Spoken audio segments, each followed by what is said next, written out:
first of a couple videos I'm going to do focusing in on glazing color.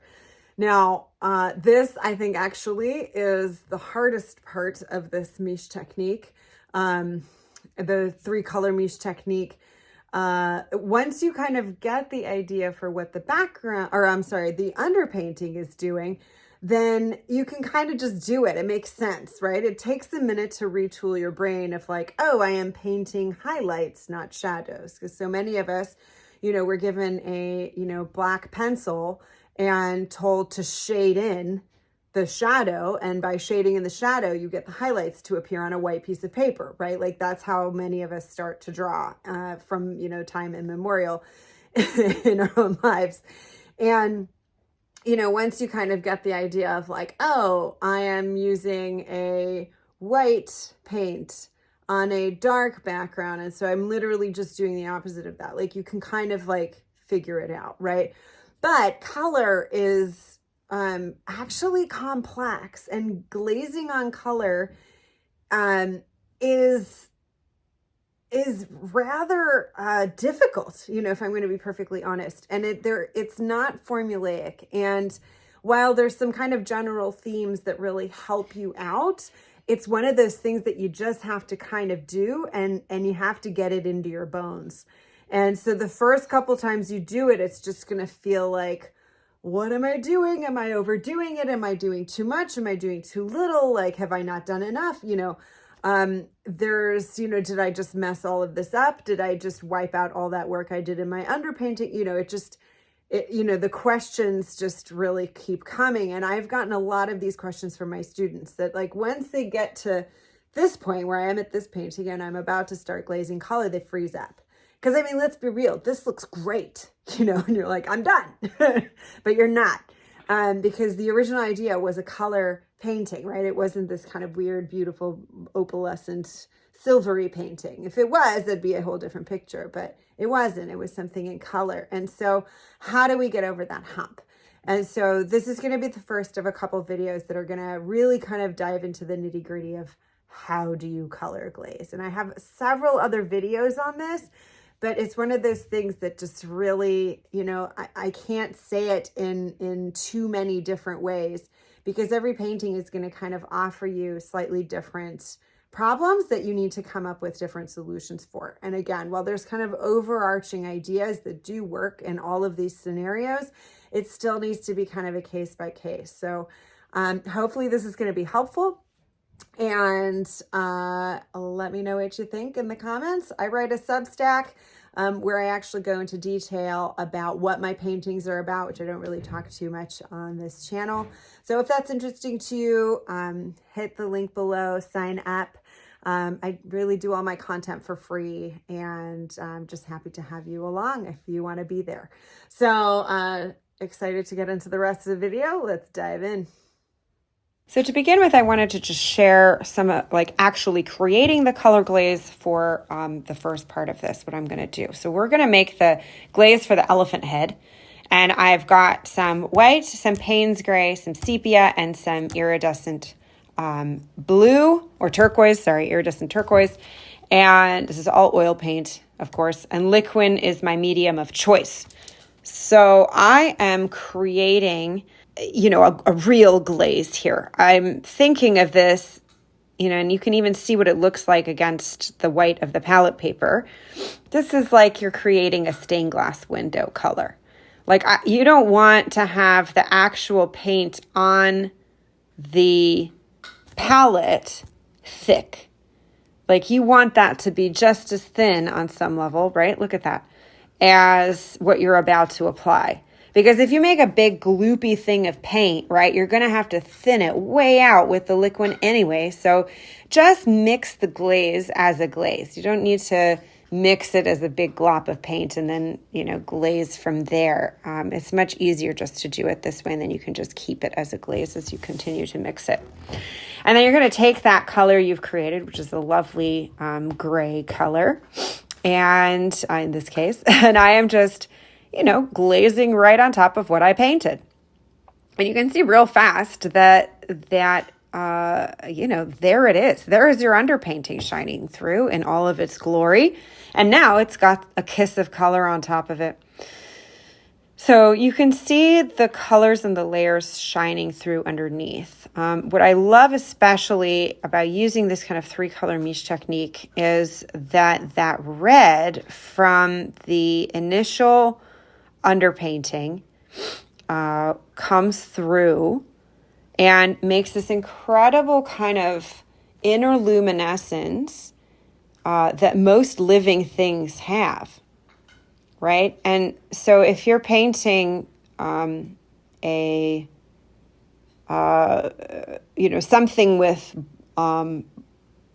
because it even works for plants. I was going to say something with blood, but the plants, like the light shines through and it gives it sometimes this like kind of inner red glow, right? So I'm just going to say anything that's alive, in kind of some sort of term, that has this kind of glow coming through, it really adds this beautiful element that is just inherent in the technique itself. And so I just always delight in having that happen every single time. And it's just most evident when you first paint the color on. You're like, oh, look at that. Like, that just looks so nice. Like, look at the ears, right? Like, you can just see it just has that feel of the light shining through, and as the light shines through your skin, it catches the blood from inside, and you can actually see that your skin is like kind of transparent, in a very sort of way. So here I'm in the same sitting.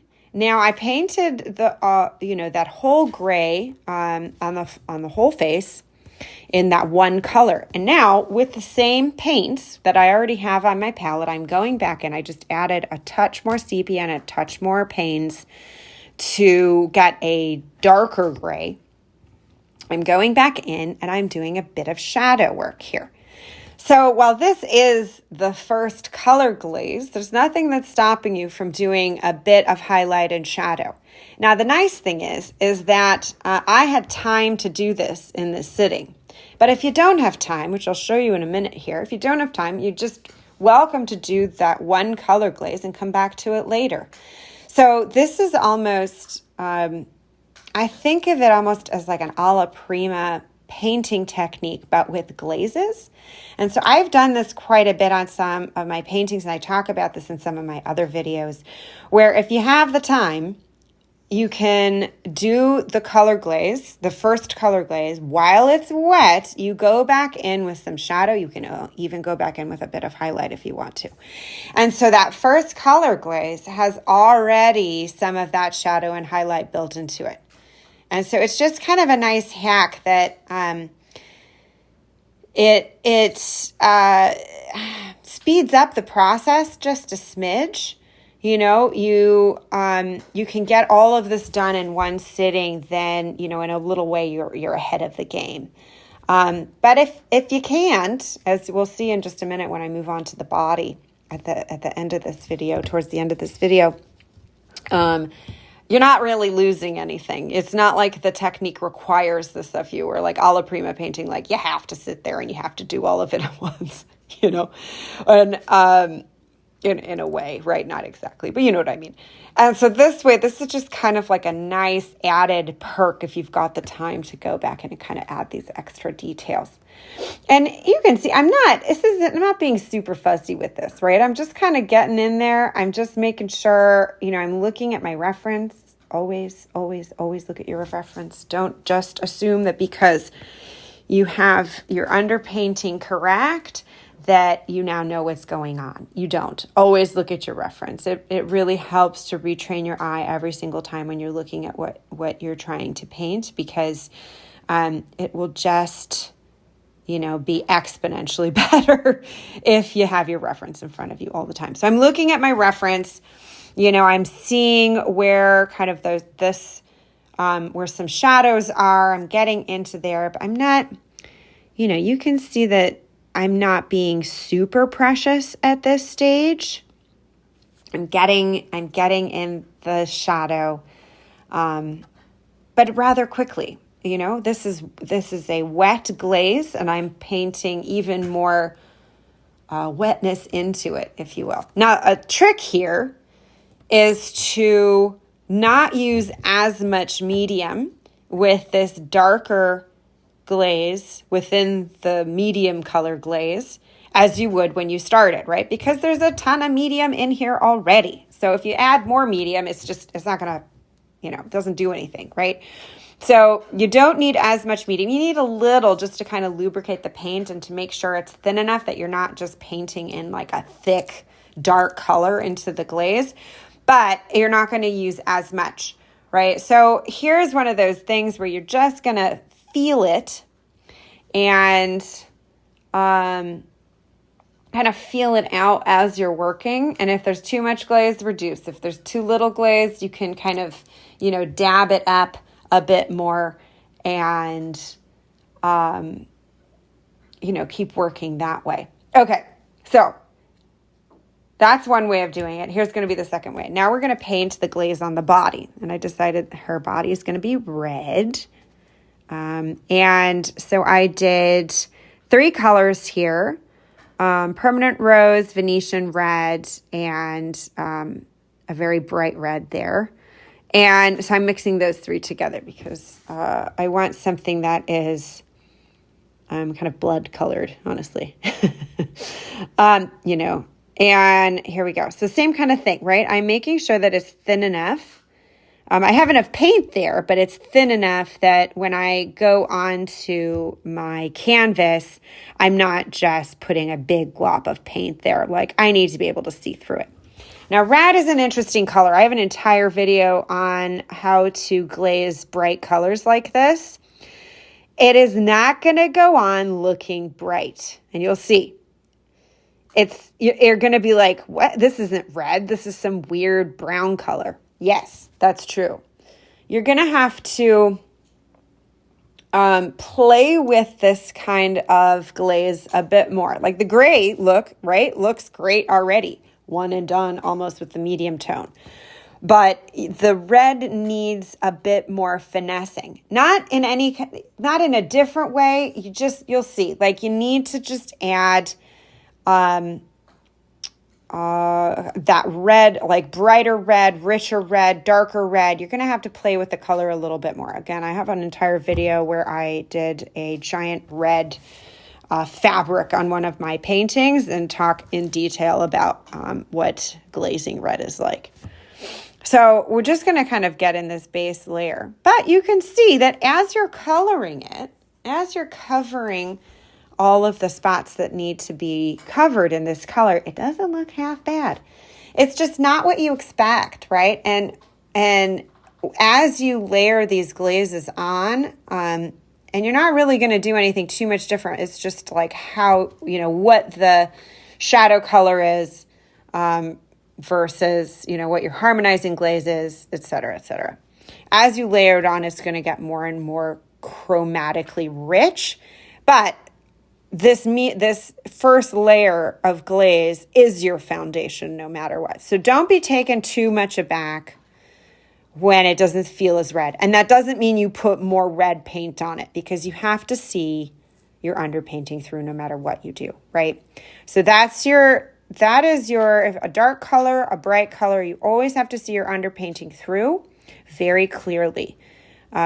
You all have to fight against covering it up in this glazing, in this first color glaze. Resist the urge because if, especially I feel like when it's like a bright color like this, like instinct is to just keep adding more color. Don't do that. Just do this one layer, let it dry, let it set, and then you can go from there.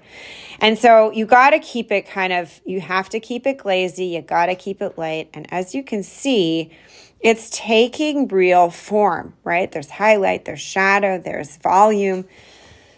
There's detail even, as I cover the hands, you'll see what I mean. So that's your mantra for this entire first layer of color. You have to see the underpainting through it. Whatever color you're painting, you've got to see the underpainting through it. So make sure that you're really glazing and you're not over painting. So here it is. This is just the first layer of color, right? This is all it is. Some of it has a bit of shadow in that first layer. Some of it doesn't. And it already has so much depth and so much life. But we're not done. The next phase is going to be doing a bit of shadow.